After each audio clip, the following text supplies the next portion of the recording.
Hello dear students, welcome back to our channel. तो आज हम क्या पढ़ने वाले हैं? हम पढ़ने वाले हैं एनहांसमेंट ऑफ फूड प्रोडक्शन का आगे का टेक्निक, दैट इज़ हाइब्रिडाइजेशन। ठीक है, आज के इस टॉपिक में हम बहुत सारे टेक्निक्स कवर करेंगे कि हाइब्रिडाइजेशन एक्चुअली कैसे कराया जाता है। Are you getting it? लेकिन वो स्टार्ट करने से पहले एक बार आपको याद दिला दूँ, अगर आपने अब तक हमारी चैनल को सब्सक्राइब नहीं किया है तो फिर जाइए और पहले चैनल को सब्सक्राइब कीजिए। Done? Thank you. Let's start.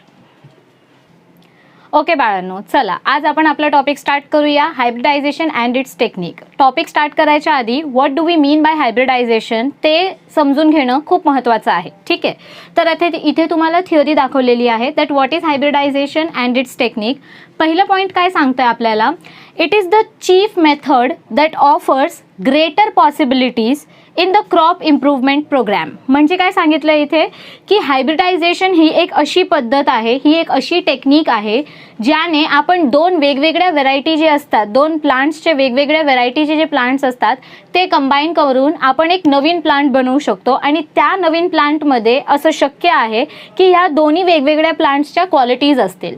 So hybridisation is the chief method of mixing two varieties, mixing two genetic characters of a plant. Okay, so it is the chief method that offers greater possibilities in crop improvement than any other method. Okay, दुसरा कोणत्याही method पेक्षा हा method खूप जास्त successfully follow केला जातो। पण परत सांगते तुम्हाला एक गोष्ट, जेवढं सोपं आपल्याला वाटतं की म्हणजे आपण दोन प्लांट्स घेतले, दोन बिया घेतल्या, त्यांना एकत्र जर आपण उगवलं तर आपल्याला जे तिसरा प्लांट मिळेल that will B of beneficial qualities, असं नाही आहे। हे म्हणजे हे खूप कठीण प्रोसिजर आहे। 10,000 असे एक्सपेरिमेंट्स करून आपले जे ग्रिगोर जोहान मेंडल होते, मेंडलने जे एक्सपेरिमेंट केलेलं पी प्लांटवरती, त्यांनी सुद्धा खूप वेळा म्हणजे 10,000 and 50,000 टाइम्स त्यांनी एक्सपेरिमेंट केलेलं, त्याच्यानंतर त्यांना जे रिझल्ट्स मिळालेले ते रिझल्ट्स त्यांनी डिस्प्ले केलेले। सो हायब्रिडायझेशन जेवढी सोपी टेक्निक आहे तेवढीच जास्त टाइम कन्झ्युमिंग टेक्निक पण आहे, कारण ह्याच्यात आपल्याला एक एक कॅरेक्टर कन्सिडर करावं लागतं की आपल्याला नक्की कोणती क्वालिटी पाहिजे आणि ती क्वालिटी आपल्याला मिळणार की नाही मिळणार। ठीक आहे, so first point is clear. पुढे काय सांगितलंय? The use of this method is the only effective means of combining together the desirable characters of two or more varieties। म्हणजे काय, ह्या टेक्निकचं मेन एम काय आहे की आपल्याला जे डिझायरेबल क्वालिटी पाहिजे, आपल्याला जे डिझायरेबल कॅरेक्टर पाहिजे प्लांटमधून, आपण ते डिझायरेबल कॅरेक्टर घेऊन मिक्स करून आपण जे नवीन थर्ड प्लांट ग्रो करू त्याच्यात ते डिझायरेबल कॅरेक्टर्स असतील। आता मी तुम्हाला लास्ट सेशनमध्ये एक एक्झाम्पल सांगितलेलं की समजा माझ्याकडे एक प्लांट आहे, त्याच्यात प्रोटीन कंटेंट जास्त आहे, आणि एक प्लांट आहे त्याच्यात तो कोणत्याही सॉईलमध्ये ग्रो होऊ शकतो पण त्याच्यात प्रोटीन कंटेंट एवढं नाही आहे। आता मला एक असं प्लांट पाहिजे ज्याच्यात प्रोटीन कंटेंट पण असलं पाहिजे आणि ते कोणत्याही सॉईलमध्ये ग्रो झालं पाहिजे। हे एक अझम्पशन आहे, ठीक आहे, हे अज्युम करायचं आहे तुम्हाला। सो मी माझ्या फर्स्ट प्लांटमधून प्रोटीनवालं जीन घेईन त्याच्या DNA मधून, आणि दुसऱ्या प्लांटमधून अशी कॅरेक्टर घेईन, अशी जीन घेईन जी त्याला प्रत्येक सॉईलमध्ये ग्रो व्हायला हेल्प करते। सो फर्स्ट प्लांटमधलं जीन आणि सेकंड प्लांटमधलं जीन म्हणजे DNAचे थोडे थोडेसे पार्ट्स मिक्स करून मी एक नवीन सीड बनवेन, आणि त्या नवीन सीडने जो नवीन प्लांट ग्रो होईल त्या प्लांटमध्ये असं आपण अज्युम करू शकतो की त्या प्लांटमध्ये अशा कॅरेक्टर्स असतील that it will make more protein plus it will be able to grow on all types of soils. म्हणजे दोन्ही प्लांटच्या कॅरेक्टर्स त्या नवीन प्लांट्समध्ये येऊ शकतात असं आपण अज्युम करतो, and that is hybridisation technique. असं होतो पण, हे शक्य पण आहे, पण परत सांगते एक फर्स्ट अटेम्प्टमध्येच आपल्याला रिझल्ट मिळेल ह्याची काहीच गॅरंटी नाही आहे। हे खूप वेळा हे एक्सपेरिमेंट्स रिपीट केले जातात कारण एन्व्हायरमेंटल क्लायमेट असतात आणि खूप साऱ्या कंडिशन्स आहेत जे आपल्याला कंप्लीट द्यावे लागतात। ठीक आहे, आता पुढच्या पॉईंटमध्ये काय सांगितलंय? By this method one can create new genetic combination. आता हे साहजिकच आहे, जर आपण दोन जेनेटिक व्हरायटी मिक्स करतोय तर आपल्याला जी नवीन प्लांट मिळेल that will be a combination of two genetic content. आदल्या दोन जेनेटिक कंटेंट जे आपण घेतलेले नवीन प्लांट बनवण्यासाठी, तर ते नवीन प्लांटमध्ये ऑब्व्हियसली नवीन व्हरायटी असेल, नवीन कॉम्बिनेशन असेल। Okay, of already existing characters and new genetic variations, म्हणजे आधी जे कॅरेक्टर्स आहेत त्या कॅरेक्टर्सला मिक्स करून आपण जो नवीन प्लांट बनवतोय त्या नवीन प्लांटमध्ये न्यू कॅरेक्टर्स असतील। Correct? All right. It also exploits and utilizes hybrid vigor. Now what do we mean by hybrid vigor? Understanding this point is very important. Hybrid vigor मतलब क्या? हाइब्रिड विगर एक ऐसा process है, एक ऐसा phenomenon है जब आप दो प्लांट्स लेकर मिक्स करते हैं नया प्लांट बनाने के लिए। तो ये जो नया प्लांट बनता है इसमें दोनों प्लांट के कैरेक्टर्स होते हैं। जैसे इमेजिन कीजिए कि मेरे पास प्लांट ए है, ठीक है, और मेरे पास प्लांट बी है।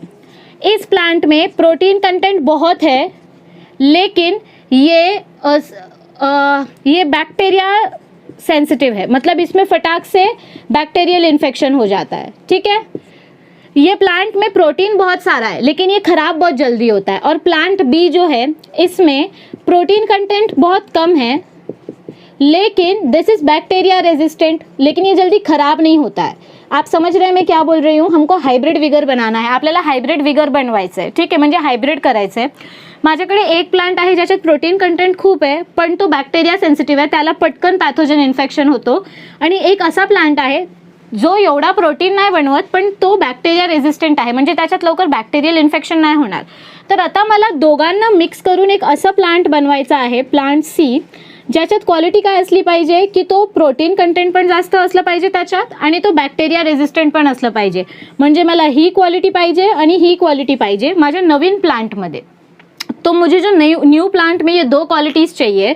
मैं प्लांट ए में से प्रोटीन वाला जीन ले लूँगी, जो प्रोटीन बना रहा है डीएनए में से वो जीन निकाल लूँगी, प्लांट के जीन में से, सीड में से, और प्लांट बी में से उसके रेजिस्टेंस वाला जीन निकाल लूँगी। डीएनए का जो पार्ट हमारे प्लांट को बैक्टीरिया से बचा रहा है वो वाला जीन निकाल लूँगी।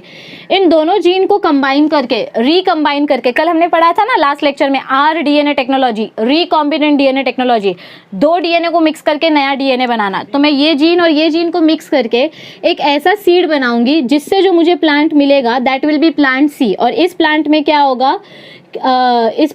होगा, आपका जो प्रोटीन कंटेंट है वो प्रोटीन कंटेंट भी बहुत हाई रहेगा, और इसमें बैक्टीरियल इन्फेक्शन भी नहीं लगेगा, क्योंकि इसको हम क्या बना रहे हैं, बैक्टीरियल रेजिस्टेंट। ओके, काय बघितलं आपण की आपला जो नवीन प्लांट बनवलं, प्लांट सी जे आपण बनवलं त्याच्यात प्लांट ए ची एक कॅरेक्टरिस्टिक आहे आणि प्लांट बी ची एक कॅरेक्टरिस्टिक आहे, protein content plus bacteria resistant. तर प्लांट सी मध्ये आपल्याला हे दोन्ही क्वालिटीज मिळतील।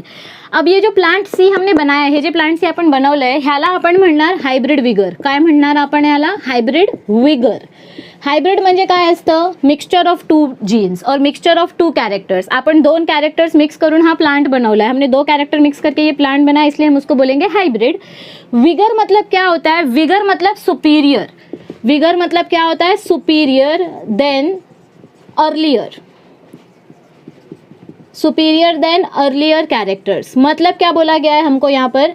हमारा प्लांट ए था, इसमें एक ही क्वालिटी अच्छी थी, हमारा प्लांट बी था, इसमें भी एक ही क्वालिटी अच्छी थी, लेकिन अब जो प्लांट सी बनाया है हमने, आता जे आपण प्लांट सी बनवलंय त्याच्यात दोन दोन क्वालिटीज चांगल्या आहेत। म्हणजे हा जो ऑफस्प्रिंग आहे ह्याच्यात ॲक्च्युली त्याच्या पेरेंट्सपेक्षा जास्त क्वालिटीज आहेत। पेरेंट ए मध्ये एक क्वालिटी चांगली होती, पेरेंट बी मध्ये एक क्वालिटी चांगली होती, पण आता जे पेरेंट सी आपण म्हणजे जे ऑफस्प्रिंग सी आपल्याला मिळालं आहे त्याच्यात दोन क्वालिटीज आहेत, आणि त्या दोन्ही प्लांट ए यानी प्लांट बी पेक्षा जास्त चांगले हैं। तो जब आपका ऑफस्प्रिंग आपके पेरेंट्स से ज़्यादा अच्छा होता है तो उसको हम बोलते हैं हाइब्रिड विगर। क्या बोलते हैं हम उसको? Hybrid vigour. मेक श्योर कि आपको ये समझ में आए, म्हणजे हे एकदम इंपॉर्टंट टॉपिक है, हे तुम्हाला कळालंच पाहिजे। What is hybrid vigour? When your offspring is more good than your parents in terms of quality, then that offspring और that hybrid is known as hybrid vigour. इथपर्यंत कळालंय? बरं, पुढे बघूया। बरं, आता पुढे काय सांगितलं आपल्याला? हायब्रिडायझेशन कॅन बी, हायब्रिडायझेशन चार प्रकारचे असू शकतात: इंट्राव्हेरायटल, इंटरव्हेरायटल, इंटरस्पेसिफिक अँड इंटरजेनेरिक। इंट्राव्हेरायटल आणि इंटरव्हेरायटलचा अर्थ सेम आहे। What do we mean by intravarietal and intervarietal? It means cross between और hybridisation between two varieties of the same species. मतलब आपके पास सेम स्पीशीज़ के प्लांट्स हैं, उसके दो अलग अलग प्लांट्स को आप साथ में फ्यूज़ कर रहे हो, हाइब्रिड कर रहे हो, क्रॉस कर रहे हो, और उससे जो नया प्लांट बनेगा that will be a result of intervarietal या इंट्रावेराइटल। सेम स्पीशीज़ के प्लांट्स को जब आप साथ में मिक्स करके नया प्लांट बनाओगे तो वो कौन सा होगा? इंट्रावेराइटल या इंटरवेराइटल होगा। नेक्स्ट क्या है बोला गया है हमको? Interspecific. What is interspecific? When you mix two plants of two species of two different species but of the same genus. मतलब अब क्या बोला गया है हमको, इंटर स्पेसिफिक में आपके प्लांट्स का स्पीशीज अलग अलग हो जाएगा लेकिन उनका जीनस सेम रहेगा, मतलब वो सेम जीनस को बिलोंग करेंगे लेकिन उनका स्पीशीज बदल जाएगा। और इंटर जेनेरिक में क्या बोला गया है, generic, generic means different genus. So inter generic में क्या होगा, आपके प्लांट का जीनस भी बदल जाएगा, मतलब अलग स्पीशीज अलग जीनस लेकिन उनका फैमिली सेम रहेगा। आपने पढ़ा था टैक्सोनॉमी, हायरार्की आपने पढ़ी है 11th स्टैंडर्ड में, किंगडम होता है, फिर फाइलम होता है, क्लास, ऑर्डर, फैमिली, जीनस, ऐसे बहुत कुछ होता है। सो उस हिसाब से हमको 4 टाइप के हाइब्रिडाइजेशन कौन कौन से बोले गए, इंट्रावेराइटल और इंटरवेराइटल सेम है। दोनों में क्या होगा, 2 प्लांट्स के बीच में आप क्रॉस कराओगे लेकिन वो प्लांट सेम स्पीशीज के रहेंगे, ठीक है। फिर इंटर स्पेसिफिक में क्या होगा, स्पीशीज बदल जाएगी लेकिन जीनस सेम रहेगा। और इंटर जेनेरिक में क्या होगा, 2 अलग अलग जीनस अलग अलग स्पीशीज के प्लांट्स लेकिन उनका फैमिली सेम रहेगा। Understood, okay. As parental plants are distantly related, आगे के पॉइंट में क्या बोला गया है कि ये जो पेरेंटल प्लांट्स हैं ये दूर दूर तक इनका कोई रिलेशन नहीं है, मतलब they are very distantly related. इनका बहुत बहुत ऐसे बोलते हैं ना, बहुत बहुत दूर का डिफरेंस है, बहुत दूर का सिमिलैरिटी है। जैसे कि आप ऐसा सोचो कि आप और आपके मम्मी के बहन के बच्चे का कोई कज़न, ठीक है, तो आपका और उस कज़न का रिलेशन बहुत दूर का हो जाएगा। सो ऐसे डिस्टेंटली रिलेटेड पेरेंट्स को जब आप साथ में फ्यूज करते हो, so as parental plants are distantly related, such crosses are also called wide और डिस्टेंट क्रॉसेज। तो उस क्रॉस को या उस हाइब्रिडाइजेशन को हम क्या बोलते हैं, distant cross. Distant cross, cross मतलब क्या होता है, मिक्सिंग ऑफ 2 प्लांट्स। तो जब आप दूर के रिलेटेड प्लांट्स को साथ में फ्यूज करते हो तो उसको हम बोलते हैं वाइड। वाइड मतलब दूर का क्रॉस, 2 अलग अलग एकदम दूर दूर के रिश्तेदारों को हमने साथ में हाइब्रिडाइज कराया है, दोनों को मिक्स किया है, तो उससे जो ऑफस्प्रिंग आएगा हो सकता है कि उसमें हमारा डिजायर्ड कैरेक्टरिस्टिक्स हो, ठीक है, okay. Interspecific and intergeneric hybrids are seldom to occur in the nature. म्हणजे इथे काय सांगितलं आपल्याला की हे जे इंटरस्पेसिफिक आणि इंटरजेनेरिक हायब्रिड्स असतात, म्हणजे 2 वेगवेगळ्या स्पीशीज किंवा 2 वेगवेगळ्या जीनसचे प्लांट्स एकत्र जे आपण हायब्रिडायझेशनचं बोलतोय, नॅचरली क्रॉस व्हायची जी म्हणजे शक्यता है ती खूब कमी है। सेल्डम मतलब क्या होता है, यहाँ पे जो वर्ड लिखा गया है सेल्डम, इट मीन्स रेयरली, बहुत कम पॉसिबिलिटी होता है कि कोई 2 अलग अलग स्पीशीज़ का प्लांट नेचुरली मिक्स हो या कोई 2 अलग अलग जीनस का प्लांट नेचुरली मिक्स हो। नेचर में ज़्यादातर सेम स्पीशीज़ के प्लांट ही हाइब्रिडाइज होते हैं। Understood, okay. आगे पढ़ते हैं। अब हमको मेन स्टेप्स बताए गए, पुढे काय सांगितलंय, the main steps of the plant breeding programme are as follows. आता आपल्याला पुढे जे स्टेप्स दिलेले आहेत बघूया, ओके। आता जी आपली पहिली टेक्निक आहे, पहिली टेक्निक काय सांगितली आपण, कलेक्शन ऑफ व्हेरिएबिलिटी। ह्याचा अर्थ आधी समजून घ्या, what do we mean by collection of variability. Collection करणे म्हणजे गोळा करणे, जमा करना, और व्हेरिएबिलिटी का मतलब क्या होता है, व्हेरिएबिलिटी म्हणजे काय, वेगवेगळे जी स्पीशीज आहेत किंवा वेगवेगळी जी व्हेरायटी आहे प्लांट्सची, म्हणजे एका प्लांटमध्ये प्रोटीन कंटेंट चांगलं आहे, एका प्लांटमध्ये बॅक्टेरिया रेजिस्टन्स आहे, एका प्लांटमध्ये एन्व्हायरमेंट टॉलरन्स आहे, एका प्लांटमध्ये फास्ट ग्रोइंग कॅपॅसिटी आहे, पण सगळ्या सेम स्पीशीजचे आहेत। सो असे सेम स्पीशीजची जी वेगवेगळी व्हरायटी असते ती व्हरायटी कलेक्ट करायची, ठीक आहे, आणि मग त्याच्यातून टेस्ट करायचं की कोणते नक्की प्लांट्स आपल्याला डिझायरेबल कॅरेक्टर्स देत आहेत। सो देखो थियोरी में देखते हैं, collection of variability. Wild species and relatives of cultivated species have desired traits. Traits म्हणजे काय, characters, should be collected and प्रिझर्व्ड।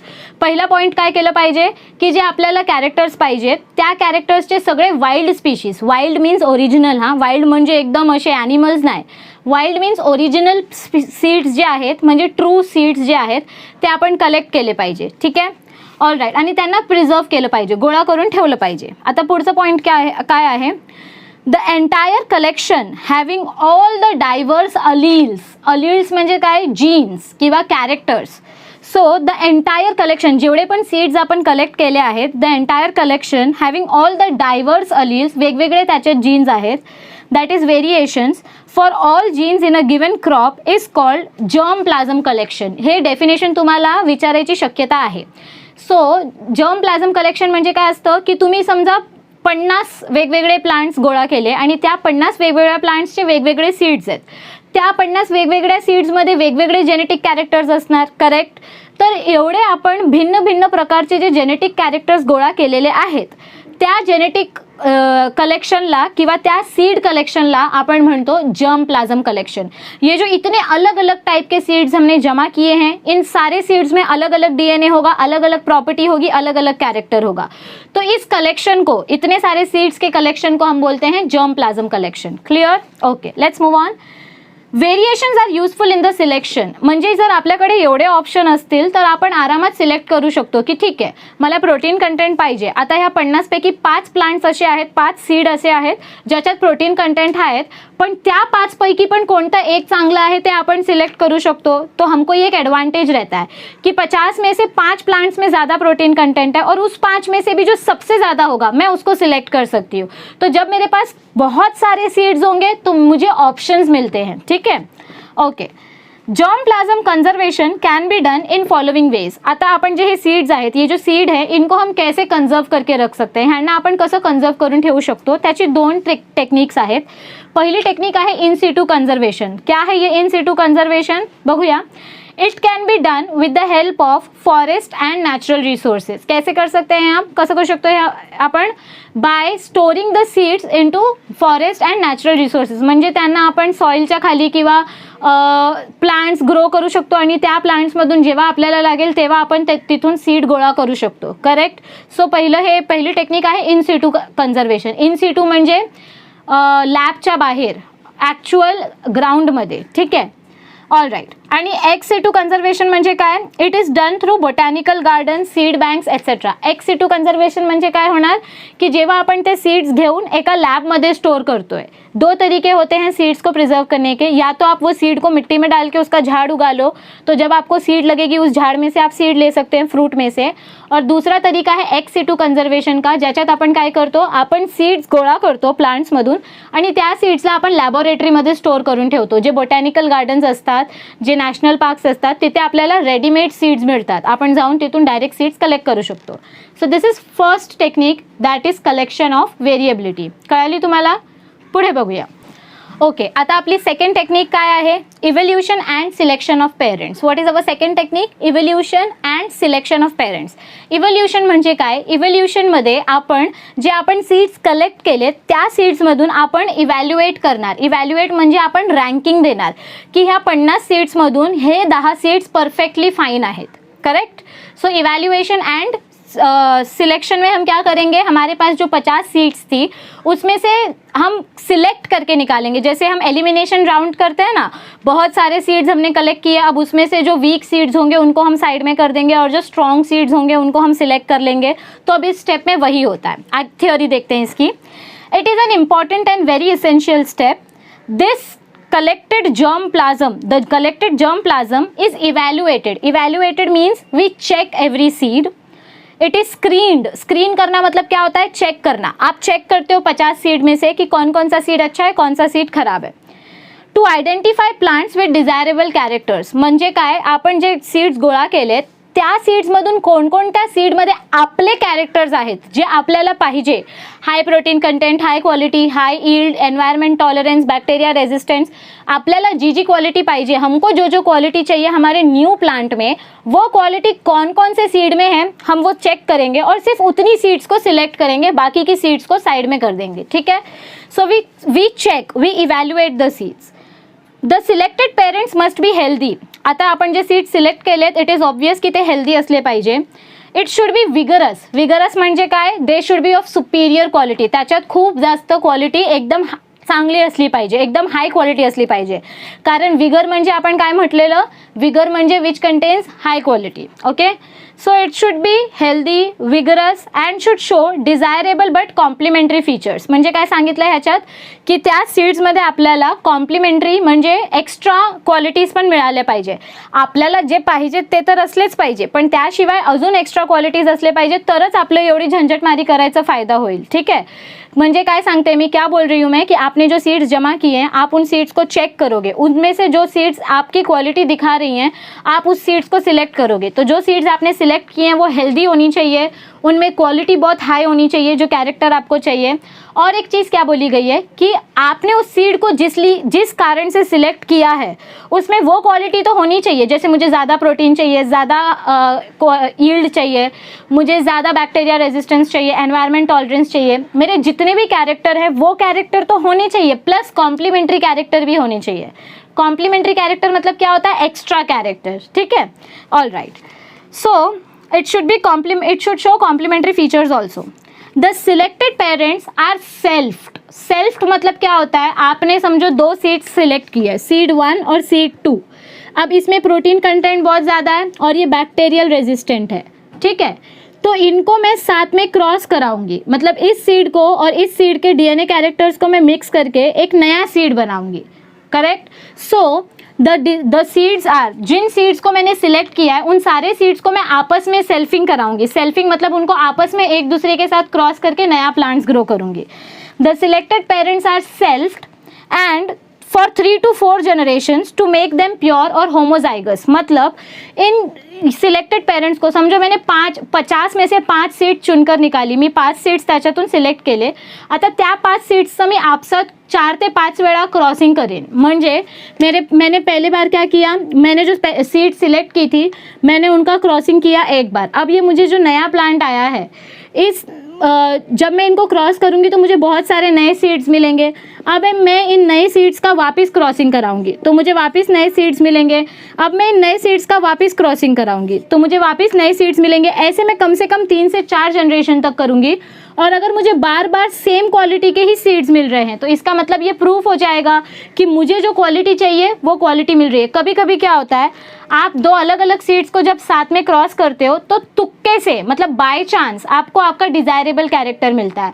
पर मुझे बाय चांस कोई कैरेक्टर नहीं चाहिए, मुझे 100% श्योरिटी चाहिए कि जो कैरेक्टर मुझे चाहिए वो कैरेक्टर होना ही चाहिए। Are you understanding? तो मैं क्या करूंगी, मैं सिलेक्टेड सीड्स को साथ में सेल्फिंग करा रही हूँ। एक बार कराया, फिर दूसरी बार कराया, फिर तीसरी बार कराया, ऐसे 3 से 4 बार जब मैं उसको सेल्फिंग कर रही हूँ और फिर भी मुझे बार बार सेम रिजल्ट मिल रहा है, मतलब अच्छे ही सीड्स मिल रहे हैं, तो इसका मतलब कि मेरे जो पेरेंट्स मैंने जो सिलेक्ट किए थे they are the correct parents. मैं इन पेरेंट्स के साथ आगे अपना प्रोसीजर कंटिन्यू कर सकती हूँ। समझ में आया? तो इसको हम बोलते हैं सिलेक्शन ऑफ पेरेंट्स। एक बार आपको पेरेंट्स मिल जाएंगे तो आप उसको कितना भी ऑफस्प्रिंग बना सकते हो, ठीक है। All right, so we do selfing for 3 to 4 generations to make them pure seeds मिल जाएगा, मतलब पेरेंट्स प्योर है। It is made sure that only pure lines are selected. मतलब हमें इस चीज़ का बहुत ज़्यादा ध्यान रखना होता है, आपल्याला खूप लक्ष द्यावं लागतं की आपण जे पेरेंट्स सिलेक्ट करतोय ते पेरेंट्स एकदम प्योर असले पाहिजे। प्योर लाइन म्हणजे काय असतं, आपने 10th स्टैंडर्ड में पढ़ा था ये मेंडल वाले चैप्टर में, जेनेटिक्स वाले चैप्टर में, कि 2 प्योर पेरेंट्स को जब आप क्रॉस करते हो तो आपको प्योर ऑफस्प्रिंग ही मिलता है, आपको हायब्रिड ऑफस्प्रिंग नहीं मिलता है। तो इसीलिए आपल्याला हे लक्ष दिलं पाहिजे की आपण जे पेरेंट्स सिलेक्ट करतोय त्याच्यात प्योर कॅरेक्टर्स असले पाहिजेत, एकदम टोटल 100% जे कॅरेक्टर्स आपल्याला पाहिजेत ते कॅरेक्टर्स असले पाहिजे, ठीक आहे। All right, it should be made sure that only pure lines are selected, multiplied and used in the hybridization. कोणतीही वीक सीड आपल्याला सिलेक्ट करायची नाही, आपल्याला प्युअर सीड सिलेक्ट करून त्याच्या पुढे त्याला यूज करायचं आहे आणि त्याला मल्टीप्लाय करून नवीन सीड्स बनवायचे आहेत। कारण जर आपण प्योर सीड सिलेक्ट केले, अगर हमने प्योर सीड सिलेक्ट किया और उसके ऑफस्प्रिंग्स बनाए तो जो आने वाले ऑफस्प्रिंग्स होंगे उनमें हमारा डिजायरेबल कैरेक्टर होगा, जो कैरेक्टर हमको चाहिए वही कैरेक्टर होगा। Understood up till here? Okay, अब हमारा थर्ड टेक्निक क्या है, हाइब्रिडाइजेशन। पहले हमने सीड्स कलेक्ट किया, कलेक्शन ऑफ वेरिएबिलिटी या वेरिएशंस। फिर सेकेंड स्टेप में हमने इवैल्यूएशन किया, मतलब उन कलेक्टेड सीड्स में से सीड्स को सिलेक्ट किया, प्योर लाइन सिलेक्ट किए। अब हम इन प्योर लाइन्स को आपस में हाइब्रिडाइज कराएंगे। हाइब्रिडाइज मीन्स मतलब हम इनको मिक्स करके एक नया प्लांट बनाएंगे, ठीक है। सो हाइब्रिडाइजेशन में क्या करेंगे, the variety showing maximum desirable features is selected as female parent and the other one is selected as male parent which lacks good characters found in recurrent parent। मतलब हमको क्या बोला गया है कि हम 2 ऐसे पेरेंट सिलेक्ट करेंगे, फीमेल में जो कैरेक्टर्स अच्छे हैं मेल में वो कैरेक्टर्स इतने अच्छे नहीं हैं, और मेल में जो कैरेक्टर्स अच्छे हैं फीमेल में वो कैरेक्टर्स इतने अच्छे नहीं हैं। मतलब एक कैरेक्टर हमारा, एक जो सीड होगा वो फीमेल होगा, उसको हम बोलेंगे रेकरेंट, और जो मेल पेरेंट होगा उसको हम बोलेंगे डोनर, क्योंकि मेल अपने पास से क्या डोनेट करता है, पोलन ग्रेन, और फीमेल जो पोलन ग्रेन को लेती है, एक्सेप्ट करती है, उसको हम बोलते हैं रेकरेंट। याद रखो, आपके फीमेल में एक क्वालिटी अच्छी है जो मेल में नहीं है, और मेल में एक क्वालिटी अच्छी है जो फीमेल में नहीं है। तो जब आप ऐसे प्लांट्स को साथ में हाइब्रिडाइज कराओगे तो आपका जो ऑफस्प्रिंग बनेगा उस ऑफस्प्रिंग में दोनों की क्वालिटीज होंगी, तो वो हाइब्रिड विगर बन जाएगा। ठीक है, पुढे वाचूया. The pollen grains from anthers of male parent are collected and then artificially dusted over stigmas of emasculated flowers of female parent. म्हणजे काय करतो आपण इथे, आपले जे मेल पेरेंट्स आहेत त्या मेल पेरेंट्समधून आपण पोलन ग्रेन कलेक्ट करतो. These are our male parents. ह्याच्यातून आपण पोलन ग्रेन कलेक्ट करणार आणि ही जी फिमेल पेरेंट आहे त्याच्या स्टिग्मावरती आपण हे पोलन ग्रेन डस्ट करणार. ठीक आहे, हे आपण पर्पजफुली करतो, इंटेन्शनली. नॅचरली हे होत नाही, कारण आपण हायब्रिडायझेशन टेक्निक करतोय. नॅचरली हाइब्रिडाइजेशन झालं तर चांगलं है, पण ते एवढ्या क्वांटिटी में नहीं होणार. हमें ज़्यादा क्वांटिटी में हाइब्रिडाइजेशन चाहिए, तो हमको जानबूझकर करना पड़ेगा हाथ से. That is man made, manually. So हम क्या करते हैं, हमने जो मेल पेरेंट सिलेक्ट किया है उसमें से पोलन ग्रेन्स लेते हैं और उसको फीमेल पेरेंट स्टिग्मा के ऊपर हम डस्ट कर देते हैं, छोड़ देते हैं. तो अब आगे का फर्टिलाइजेशन होगा. ठीक है, all right. Pollination is followed by seed end fruit formation in due course. अभी इसके पहले ये जो लाइन मैंने पढ़ी, इसके पहले ऊपर क्या यूज़ किया, एक वर्ड आया इमैस्क्यूलेशन. आपको मैंने बताया था इमैस्क्यूलेशन मतलब क्या होता है. आपने जो फीमेल सीड सिलेक्ट की है, ये अगर बाइसेक्सुअल होगा तो इसके पास भी मेल गैमेट्स होंगे, करेक्ट. तो मैं ये पोलन ग्रेन इसमें डाल रही हूँ. अब मुझे कोई रिस्क नहीं उठाना है कि इसका पोलन ग्रेन इसमें चला जाए, मुझे ये रिस्क चाहिए ही नहीं. तो मैं इस फीमेल फ्लावर में से जब ये स्टेमन निकाल दूंगी, करेक्ट, जब मैं इस फीमेल फ्लावर में से ये मेल वाला पार्ट निकाल दूंगी, इस प्रोसेस को हम बोलते हैं इमैस्क्यूलेशन. क्या बोलते हैं, इमैस्क्यूलेशन. फीमेल फ्लावर में से मेल वाला पार्ट निकाल देना, ताकि जो मेल हमने सिलेक्ट किया है सिर्फ उसके कैरेक्टर्स उसके ऊपर जा सके. अंडरस्टूड. सो हमने क्या किया, हाइब्रिडाइजेशन में मेल्स के पोलन ग्रेन कलेक्ट किए और उसको फीमेल के स्टिग्मा के ऊपर डस्ट कर दिया. Now the seed pollination is followed by seed and fruit formation. आता काय होणार, आता जेव्हा आपण पोलन ग्रेन्स डस्ट केलं आहे, आता पुढचं स्टेप इज फर्टिलायझेशन. फर्टिलायझेशन होऊन काय होणार, आपल्याला सीड मिळेल, म्हणजे फ्रूट मिळेल, फ्लावर मिळेल आणि मग सीड्स मिळतील फ्रूटमधून. ठीक आहे. द सीड दज obtained represents the hybrid generation. तर आता ह्याच्यातून म्हणजे ह्या फिमेल फ्लावरमध्ये जे सीड्स बनले आहेत ते सीड्स जे आपण जेव्हा काढून चेक करू तर ते आपल्याला हाइब्रिड सीड्स मिळतील. कोणते सीड्स मिळतील, हाइब्रिड सीड्स. इनमें इन दोनों के कैरेक्टर होंगे. जो मेल हमने सिलेक्ट किया था उसका कैरेक्टर भी होगा और जो फीमेल हमने सिलेक्ट की थी उसका कैरेक्टर भी होगा इनके सीड्स में. मतलब ये जो दोनों को मिक्स करके, दोनों को क्रॉस करके जो नया सीड हमको मिल रहा है, इन सीड्स में दोनों के कैरेक्टर्स होंगे और उन सीड्स को हम बोलेंगे हाइब्रिड सीड्स. क्या बोलेंगे हम, हाइब्रिड सीड्स. मतलब आपका एक्सपेरिमेंट सक्सेसफुल हुआ. ओके, अब आगे क्या बताया है, ये जो हाइब्रिड है, हे जे हाइब्रिड दिला आपल्याला, the hybrid F1 progeny is selected and evaluated for the desired combinations of characters. म्हणजे हे जे सीड्स आपल्याला मिळालेत, ह्या सीड्सला आपण सिलेक्ट करतो आणि त्या सीड्समधूनच सिलेक्ट करतो की म्हणजे आता अभी समझो आपको एक फ्रूट में से खूप सारा सीड्स मिळाले, 20 ते 25 सीड्स मिळाले. आता त्या 20 ते 25 सीड्समधून आपण सिलेक्ट करून काढतो की कोणते सीड्स स्ट्रॉंग आहेत आणि कोणते सीड्स वीक आहेत. जे स्ट्रॉंग सीड्स असतील त्यांना परत आपण साईडला करू आणि जे वीक सीड्स असतील त्यांना आपण साइडला करू. So this is again we are repeating the second step. Evaluation and selection वाला स्टेप हम फिर से रिपीट कर रहे हैं. तो अब क्या करेंगे, हमने क्या किया, हाइब्रिडाइजेशन में सिलेक्टेड मेल लिया, सिलेक्टेड फीमेल ली, मेल का पोलन ग्रेन फीमेल के ऊपर डस्ट किया, फर्टिलाइजेशन हुआ, फ्रूट बना. फ्रूट के अंदर से जो नए सीड्स आए वो हाइब्रिड सीड्स हैं. अब इन हाइब्रिड सीड्स को हम सिलेक्ट कर रहे हैं, जो अच्छे सीड्स हैं उनको साइड में निकाल रहे हैं. तो अब नेक्स्ट स्टेप क्या होगा, ये हो गया आपका हाइब्रिडाइजेशन वाला प्रोसीजर. अब नेक्स्ट स्टेप क्या होगा आपका, सिलेक्शन. Let's see. ओके, आता जे आपलं फोर्थ स्टेप आहे selection and testing of superior recombinants. म्हणजे आपण जे हायब्रिडायझेशन करून सीड्स सिलेक्ट केलेले, आता त्या सीड्समधून आपण चेक करणार की कोणते सीड्स सिलेक्टिव्ह सीड्स, कोणते सगळ्यात जास्त क्वालिटी देत आहेत आणि कोणते सीड्स वीक आहेत. Let us have a look at the theory. The F1 hybrid, F1 means first generation.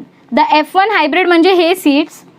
The F1 hybrid plants showing superiority over both the parents and having high hybrid vigour are selected. म्हणजे काय, अपन hybridization करून male और female को mix करके हमने नया seed बनाया था. इन नए सीड से मैं नया प्लांट ग्रो कर रही हूँ, मतलब मैंने ये सीड डाली ज़मीन के नीचे और इससे जो नया प्लांट आया, ये नया प्लांट जो आया है, इस नए प्लांट में क्या होगा, ये रिकॉम्बिनेंट प्लांट है। क्या है ये? रिकॉम्बिनेंट प्लांट है। रिकॉम्बिनेंट क्यों बोल रही हूँ मैं इसको? क्योंकि दो प्लांट्स को कंबाइन करके मुझे ये सीड मिला था और इस सीड से मैंने जो प्लांट उगाया उस प्लांट में इन दोनों का कैरेक्टर है। मतलब ये क्या हो गया? ये हाइब्रिड विगर हो गया। ये क्या हो गया? हमारा हाइब्रिड विगर। इसको हम बोलेंगे F1 जनरेशन। क्या बोलेंगे हम इसको? F1 जनरेशन का प्लांट, क्योंकि ये सीड बनाकर हमने जो प्लांट ग्रो किया that is our first generation. ठीक है। Such hybrids are then selfed for few generations to make them homozygous। अब समझो इसमें मुझे ये जो इनमें से मैंने सीड्स ली थी, समझो मैंने जो हाइब्रिडाइजेशन किया उसमें से मुझे 5 सीड्स मिली। उन 5 सीड्स में से मैंने 2 सीड्स सिलेक्ट की। ठीक है। इन दोनों सीड्स को मैंने ग्रो किया, ये एक सीड और ये एक सीड, इन दोनों सीड को मैंने ग्रो किया तो मुझे क्या मिला? सेम प्लांट्स मिले। क्या मिले मुझे? सेम प्लांट्स मिले। अब ये दोनों अपना फर्स्ट जनरेशन है। क्या है? ये दोनों फर्स्ट जनरेशन है क्योंकि मैंने दोनों सीड्स को ग्रो किया, तो मुझे F1 जनरेशन मिला, मतलब रिकॉम्बिनेंट प्लांट्स मिला। अब मैं क्या करूंगी? मुझे बेस्ट कैरेक्टर मिल रहे हैं इन सीड्स में, बाकी की सीड्स में मुझे वेस्ट कैरेक्टर मिल रहे हैं, लेकिन ये 2 सीड्स में मुझे बेस्ट कैरेक्टर मिल रहे हैं। तो मैं इन 2 सीड्स को अब आपस में रिप्रोड्यूस कराऊंगी। क्या कराऊंगी? इन 2 सीड्स को अब आपस में हाइब्रिडाइज कराऊंगी ताकि मुझे जो F2 जनरेशन मिले, इनके वजह से जो मुझे नया प्लांट मिलेगा उसके जो सीड्स होंगे वो सीड्स सेम क्वालिटी के होंगे, मतलब और बेस्ट क्वालिटी के होंगे। तो ऐसे में बार बार एक बार इनका रिप्रोडक्शन करूंगी, फिर दूसरी बार, फिर तीसरी बार, ऐसे में 3-4 बार तक जब कंटिन्यू सेल्फिंग करा दूंगी और मुझे सेम रिजल्ट आएगा, मतलब ऐसे सेम सीड्स आएंगे सेम क्वालिटी के, तो इसका मतलब फिर मुझे प्योर सीड्स मिल जाएंगे। क्या मिल जाएंगे मुझे? प्योर लाइन, जिनमें कोई भी मिलावट नहीं होगी या कोई भी अनडिजायरेबल कैरेक्टर नहीं होगा। समझ में आया आपको क्या किया हमने?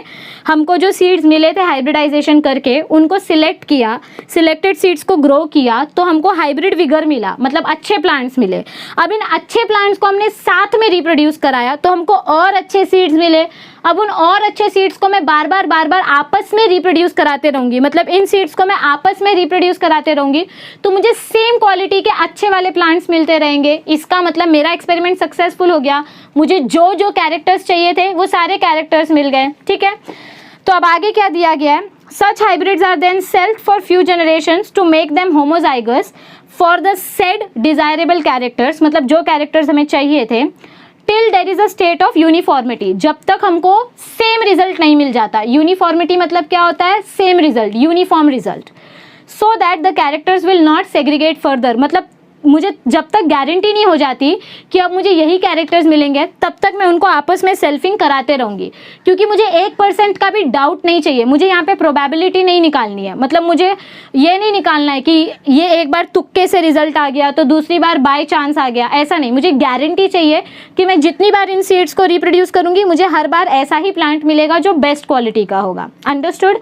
So this is our 4th step, that is selection and testing of superior recombinants. Recombinants means these seeds. हमने superior recombinants को सिलेक्ट किया और उसको बार बार ग्रो किया। ओके, हमने सीड्स सिलेक्ट की, उनको ग्रो किया, फिर उनमें से जो सीड्स आए उनको साथ में सेल्फिंग कराया। सो सुपीरियर रिकॉम्बिनेंट सिलेक्ट किया। अब नेक्स्ट स्टेप देखते हैं क्या होता है। ओके, अब हमारा 5th वाला टेक्निक क्या है? What is our 5th technique? Testing, release and commercialisation of new cultivars. म्हणजे आपण जे नवीन प्लांट्स ग्रो केलेत, जे नवीन सीड्स आपल्याला मिळालेत, आता ह्या सीड्सची आपण टेस्टिंग करणार, त्यांना लॅबोरेटरीमध्ये चेक करणार, त्याच्यात काय काय कॅरेक्टर्स आहेत, काय टॉक्सिक नसलं पाहिजे त्याच्यात, आणि मग त्याच्यानंतर जर आपण हॅपी आहोत, आपण सॅटिस्फाईड आहोत की आपल्याला जे कॅरेक्टर्स पाहिजे होते ते कॅरेक्टर्स आहेत ह्याच्यात, तर मग ह्याला आपण लार्ज क्वांटिटीमध्ये ग्रो करणार आणि त्यांना मार्केटमध्ये कमर्शियलाइज करणार, म्हणजे डिस्ट्रीब्यूट करणार. ठीक आहे, तर थिअरी बघूया. The newly selected lines or newly selected seeds are evaluated for the productivity and other features. म्हणजे आपण काय काय चेक करतो त्या न्यूली सिलेक्टेड सीड्समध्ये? हम क्या क्या चेक करते हैं? What features we check disease resistance, म्हणजे ती सीड डिझीज रेजिस्टन्स असली पाहिजे, त्याच्यात कोणतेही आजारपणा लागलं नाही पाहिजे, वो सीड डिझीज रेजिस्टेंट होनी चाहिए. पेस्ट रेजिस्टेंट, उसमें कीड़े मकोड़े नहीं लगने चाहिए. थर्ड, उसका क्वालिटी बहुत हाय होना चाहिए, त्याची क्वालिटी खूप चांगली असली पाहिजे, एटसेट्रा. म्हणजे असेच कॅरेक्टर्स आपण चेक करणार. Okay, initially these plants are grown under controlled conditions. काय सांगितलं आपल्याला की आधी आपण काय करणार, आपण चेक करणार की जर मी ह्या सीड्सला, म्हणजे जे खूप चांगले सीड्स आहेत, ह्या सीड्सला जर मी कमी कंडिशन्स प्रोव्हाइड केले, कमी पाणी दिलं, कमी फर्टिलायझर दिलं तर काय होईल. कारण जेवढं कमी रिसोर्सेसमध्ये प्लांट्स ग्रो होऊ शकतात तेवढं चांगलं आहे, मी तेवढं रिसोर्सेज वापरू शकते. समझ रहा है आपको. जितना कम रिसोर्सेज दूंगी उतने में अगर ये प्लांट ग्रो हो रहे हैं तो मेरे लिए बेनिफिट है, मेरा फ़ायदा है. So I will check that these plants, I will grow these plants under controlled conditions of water and fertilizer and their performance is regarded. मी चेक करणार की कोणते प्लांट लवकर ग्रो झाले आणि कमी रिसोर्सेसमुळे कोणते प्लांट ग्रो नहीं हो शकले, कौन से प्लांट्स ग्रो हुए, कौन से प्लांट्स ग्रो नहीं हो पाए, ये मैं चेक करूँगी. The selected lines are then grown for 3 generations at least in natural field in different agroclimatic zones. आता पुढे काय करणार आपण, जे आपण कमी रिसोर्सेसमध्ये प्लांट ग्रो करत होतो त्याच्यातून जे बेस्ट प्लांट ग्रो झाले आपण ते सिलेक्ट करणार आणि आता त्या सिलेक्टेड प्लांट्सला आपण नॅचरल फील्डमध्ये ग्रो करणार, वेगवेगळ्या क्लायमॅटिक झोनमध्ये, म्हणजे नॉर्थच्या सॉईलमध्ये, साऊथच्या सॉईलमध्ये, वेस्टच्या सॉईलमध्ये, अशा वेगवेगळ्या क्लायमॅटिक झोन्समध्ये आपण ग्रो करून बघणार की कोणतं प्लांट जास्त चांगलं ग्रो होतोय आणि जास्तीत जास्त क्वालिटी देतोय. हम क्या करेंगे, हमने जो प्लांट को ग्रो किया कंट्रोल्ड कंडीशन में, उनमें से कुछ प्लांट्स ग्रो हो पाएंगे, कुछ नहीं हो पाएंगे, क्योंकि हमने बहुत कम पानी दिया था, कम फर्टिलाइज़र दिया था.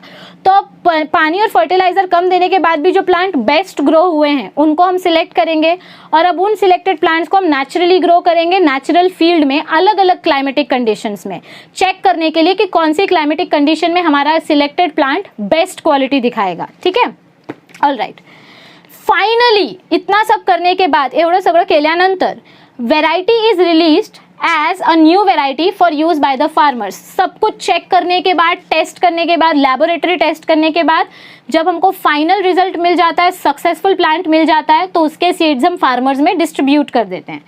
मैनी high yielding hybrid varieties of rice, wheat, sugarcane, millets developed through hybridization have helped farmer community to attain record agricultural production in India since 1961. म्हणजे 1961 पासून हे जे हायब्रिडायझेशनची टेक्निक चालू आहे, त्या हायब्रिडायझेशनच्या टेक्निकमुळे खूप साऱ्या फार्मर्सला खूप फायदा झाला आहे, त्यांनी खूप तरक्की केली आहे ॲग्रिकल्चरल फील्डमध्ये. And this is called green revolution. Understood. आपण जे आधी बोलत होतो ग्रीन रेव्होल्यूशनबद्दल, this is what is green revolution. सगळी टेक्निक्स कळाली. कोणकोणती टेक्निक्स केली आपण, collection of variations, then selection, evaluation and selection, then hybridization, then selfing, selection and testing of superior recombinants, आणि last काय होतं, testing, release and commercialization of new cultivars. I hope you understood everything. All right dear students, तर मला अपेक्षा आहे की आज आपण जे टॉपिक्स डिस्कस केले, जी हायब्रिडायझेशनची टेक्निक्स आपण डिस्कस केली ती तुम्हाला कळाली असेल. नेक्स्ट लेक्चरमध्ये आपण ह्याच टॉपिकचं जे थोडंसं उरलेलं पार्ट आहे ते कवर करू आणि पुढची टेक्निक बघू. पण जर आजच्या सेशनमध्ये तुम्हाला काही डाऊट असेल, काही शंका असेल, देन मेक शुअर की तुम्ही ते डाऊट्स कमेंट सेक्शनमध्ये विचारा आणि तुमचे आन्सर्स आम्ही पाठवू ॲज सून ॲज पॉसिबल. इतर कोणत्या सेशनमध्ये पण तुम्हाला जर बघताना डाऊट असेल देन प्लीज मेक शुअर की तुम्ही तुमचे डाऊट्स क्लिअर करून घेताय, कारण जर मनात डाऊट राहिलं तर ते पुढे जाऊन आपल्याला खूप जास्त प्रॉब्लेमॅटिक होईल. ठीक है. जर वीडियो आवडली असेल आणि कळाली असेल, अगर आपको वीडियो समझ में आई है और अच्छी लगी है, देन प्लीज़ मेक श्योर कि आप लाइक बटन पे क्लिक करें, अपने व्यूज़ कमेंट सेक्शन में शेयर करें ताकि हम अपने अंदर इम्प्रूवमेंट कर सकें. अँड मेक श्योर की तुम्ही ही व्हिडिओ जास्तीत जास्त लोकांपर्यंत पोचवा, तुमच्यासाठी पण आणि माझ्या भल्यासाठी पण. ठीक आहे. So let's stay tuned and see you soon with the next session as soon as possible. Thank you. See you.